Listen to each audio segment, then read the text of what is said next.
Hello there on this very, very grotty Saturday. So I've had lots of people get in touch with me. I've just been having a look through some of the Cecil posts and lots of people getting in touch with me saying, Mrs. P, please can we have chapter 3 and chapter 4 over the weekend? So I thought, well, it's a pretty nasty day.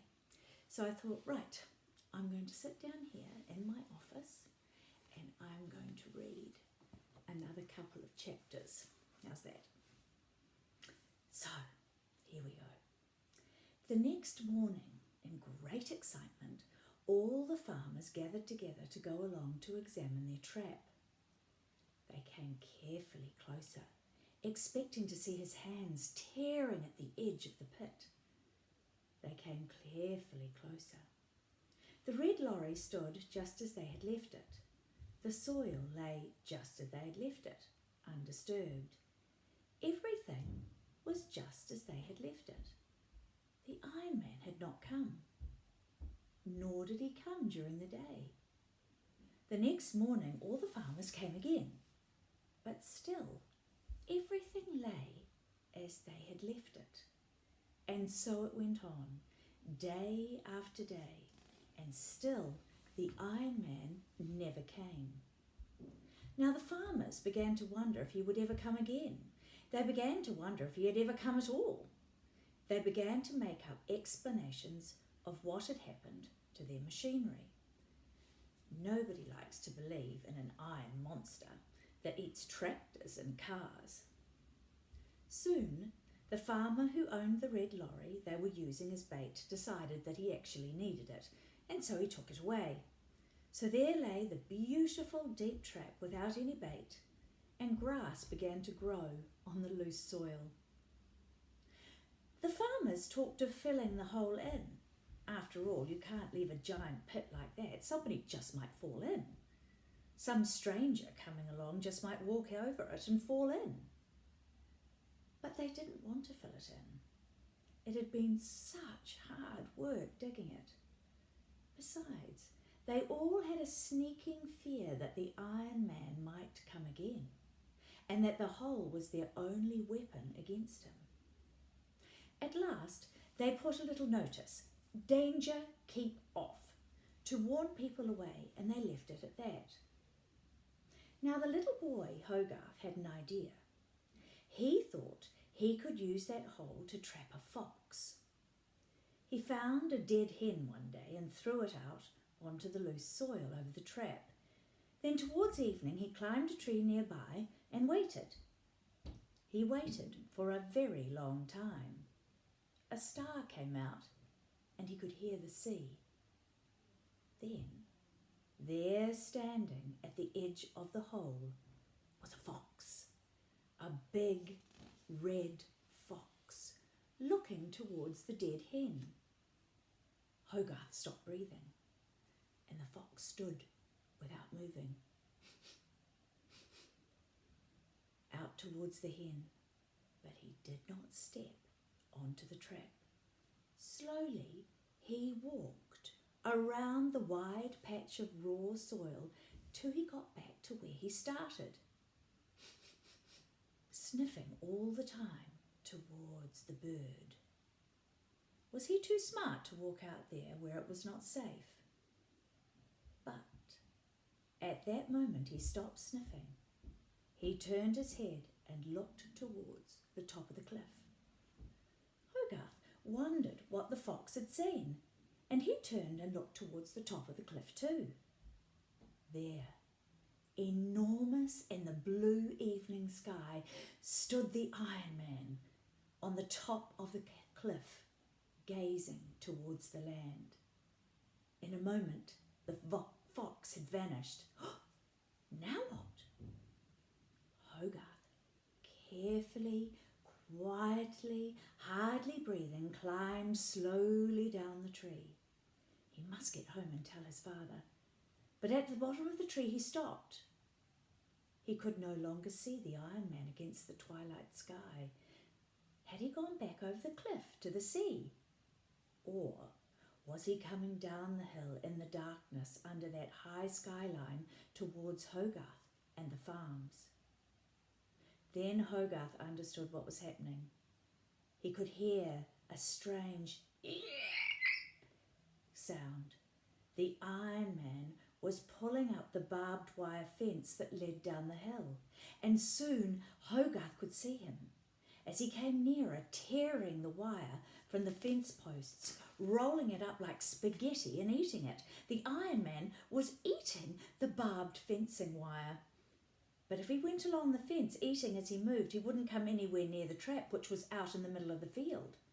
He could have spent the whole night wandering about the countryside along the fences, rolling up the wire and eating it, and never would any of the fences bring him close to the trap. But Hogarth had an idea. In his pocket, among other things, he had a long nail and a knife. He took these out. Oh, did he dare? His idea frightened him. In the silent dusk, he tapped the nail and the knife blade together. At the sound of the metal, the Iron Man's hands became still. After a few seconds, he slowly turned his head, and the headlamp eyes shone towards Hogarth. Again went the nail on the knife. Slowly, the Iron Man took 3 strides towards Hogarth and again stopped. It was now quite dark. The headlamps shone red. Hogarth pressed close to the tree trunk. Between him and the Iron Man lay the wide lid of the trap. Again he tapped the nail on the knife. And now the Iron Man was coming. Hogarth could feel the earth shaking under the weight of his footsteps. Was it too late to run? Hogarth stared at the Iron Man looming, searching towards him for the taste of the metal that had made the tapping sound. Went the nail on the knife again. Crash!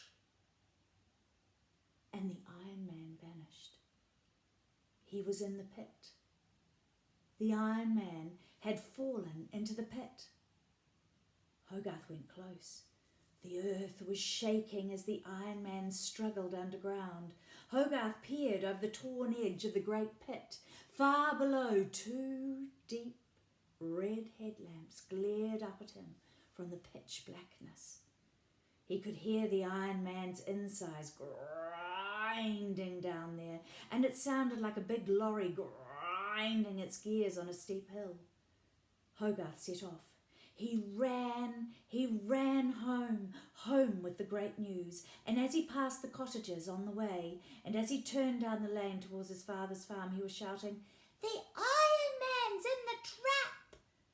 And we've caught the Iron Giant!"